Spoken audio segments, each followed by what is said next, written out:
Joseph Parker's next fight will be against Yakup Saglam. He's a heavyweight from Germany. I believe he's Turkish born. Relatively big guy, 6'3", 6'4", something of that ilk. He's got a deceptively good record, something like 34 wins, 31 of them coming by KO, and 3 losses. To talk about his record briefly, the main names he's been in with are Manuel Char and Odlana Salis. Both times, unfortunately, was on the losing end in those 2 fights. In terms of the guys he's beaten, I've had a quick look through his record, and I've got to be brutally honest, there wasn't a single guy he had a win against who I'd actually heard of. But that could be because I didn't do too much research into him, and maybe if I had a more in-depth look, there'd be 1 or 2 names that spring to mind. But nevertheless, he's on BoxRec ratings. I think he's the 83rd best heavyweight globally on their ratings, which probably kind of sums up the level of opposition that he's been in with and the kind of area code that he's operating within. Now, for this video, I'm going to look at both sides of the argument. And I should say, before watching this video, I've watched this fight with Odlana Salis, I've watched this fight with Manuel Char. The pros, why is this not... Obviously, it's come out and there's been a little bit of a reaction on Twitter. His management team have been slightly defensive, saying, oh, in Vladimir Klitschko's 14th fight, he fought a guy with 18 losses, and trying to compare it. So they know that this isn't a great fight. This isn't Parker versus Anthony Joshua or Parker versus Deontay Wilder. And, they've come out quite defensively and tried to justify it, etc.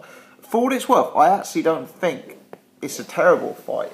And I know, bizarrely, Eric Molina is now fighting for the World Heavyweight Championship, but in many ways, to me, this is actually a slightly more interesting fight than Eric Molina, Joseph Parker. So, to look at the pros, firstly, he's in against a guy with a good record. I know his record is against lower opposition. I know it's padded to the extreme, but he's in with a guy who knows how to win. He's in with a guy who knows how to win by knockout. And he's in with a guy who, more often than not, goes and gets the job done. When somebody's coming on a winning streak, when they've had a few wins together, perhaps there's an argument that they come with desire, which I always like to see in an opponent. Kevin Johnson, maybe he's a better fighter than Yakup Saglam, but the fact that he's lost 3 or 4 in the last few years suggests maybe that the desire is starting to ebb away. Whereas with this type of opponent, you don't necessarily get that. Size, that's another positive. Relatively big guy, up against Manuel Char, I'm guessing he'd be 6'3", 6'4", something like that. And I guess another positive is, realistically, we're 3 or 4 weeks away from fight time. We weren't typically expecting anyone too good. I mean, I was expecting Eric Molina. Obviously, that fight is not happening because Molina's fighting for the World Championship.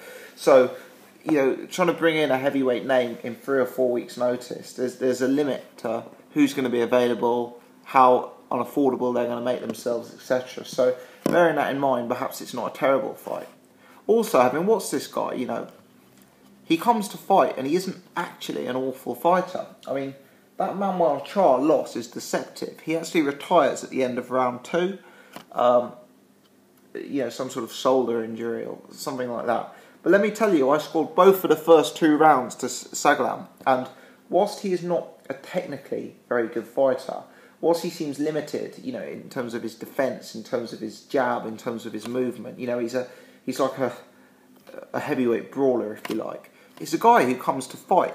And I must admit, he really gave Manuel Char a bit of a beatdown in round 1. And I scored in round 2. And he's a guy, he came out busy, he came out active, came out full of desire, full of aggression. And the way I see him fight is he throws, he doesn't jab his way in, doesn't dance around. He just comes in and gets straight down to business. Throws a lot of hooks high, hooks to the body, throws a big overhand right. And he throws an overhand right that, whilst potentially would be inaccurate against a elite level fighter, was finding home against Manuel Char, and I'm not saying that this guy is an elite level power puncher, because the guys he's been knocking out are at a very low level, and whenever he's stepped up he's lost. But he can clearly whack a bit, he's got 31 knockouts, And he comes forward with dangerous intentions, throwing power punches, throwing overhand rights. And I guess this has to be careful from Joseph Parker, because he's in against a big, experienced operator with a high KO ratio and percentage, who will come and who will, try and get the fight inside, try and fight at close range, try and brawl, and will be throwing punches that could potentially do some damage. For me, and this is often the case when I do Joseph Parker videos, the key is Parker's boxing. Parker is a much better athlete than this guy. Parker's hand speed is a different level to this guy. Parker's jab is a different level to this guy. Now, don't get me wrong, I still think Parker's a better power puncher and a better inside fighter than this guy. But in terms of power punching, in terms of throwing hooks, they're closer. In terms of who's got the best jab, who's got the best movement, who's got the best boxing pedigree, they're miles apart. Parker is elite compared to Saglam in that sense. So I think Parker has got to try and avoid risks. He's looking at being active. He's looking at getting out and having lots of fights. Don't risk a hard fight. Don't risk an injury. Don't risk a cut. Don't get your chin tested too much. It's unnecessary. Be on your bike. I want to see a disciplined performance. I want to see him moving. I want to see him dancing rings around this bloke. I want to see him throwing a double jab, working power punches off the double jab, and I think he'll get the stoppage, But Saglam isn't terrible. As I say, he was beating Manuel Charr in my opinion. His other loss was to an undefeated fighter who he went the distance with.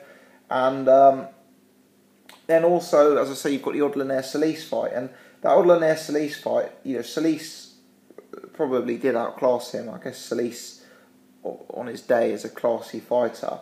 But, the overhand right Solis lands in the stoppage is murderous. It would have chopped down a tree.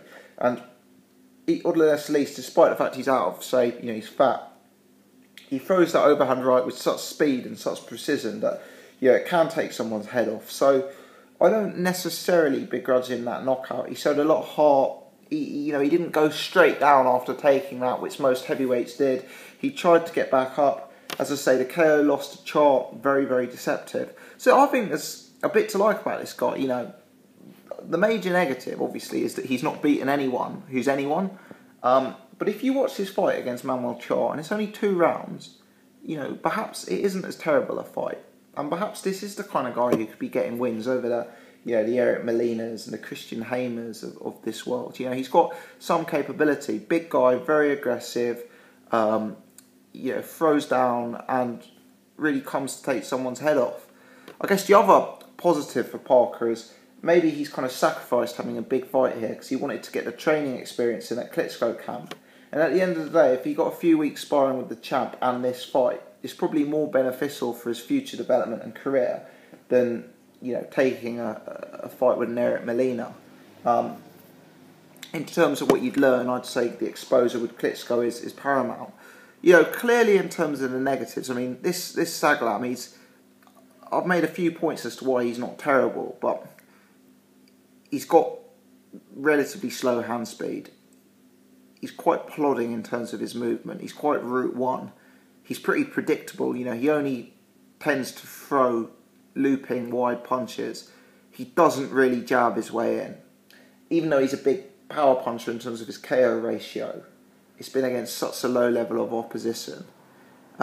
He's 38 years old. Is he in the autumn of his career?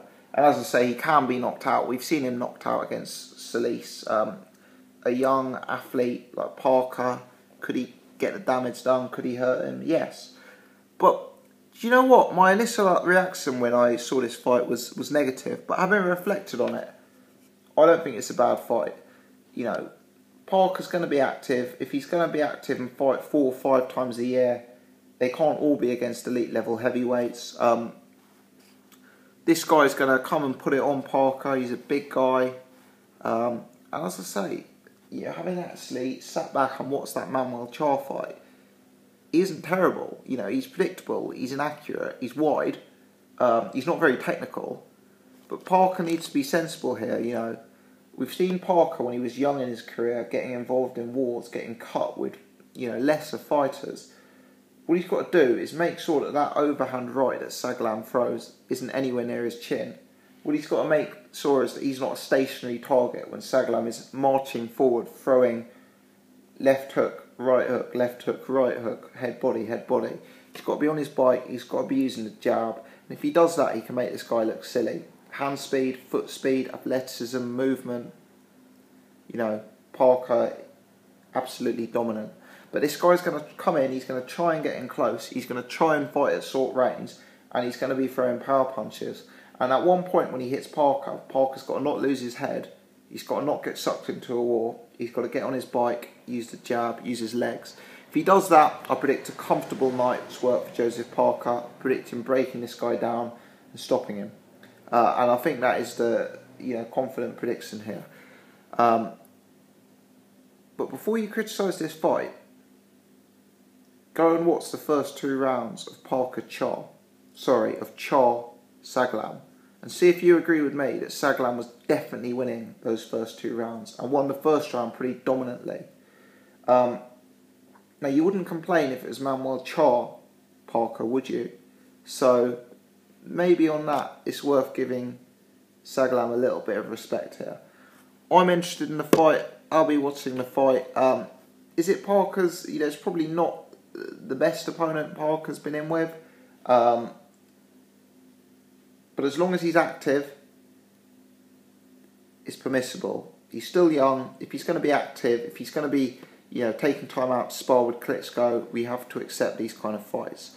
Let me know your thoughts. How do you see this fight going? What do you make of the opponent? Thanks for watching.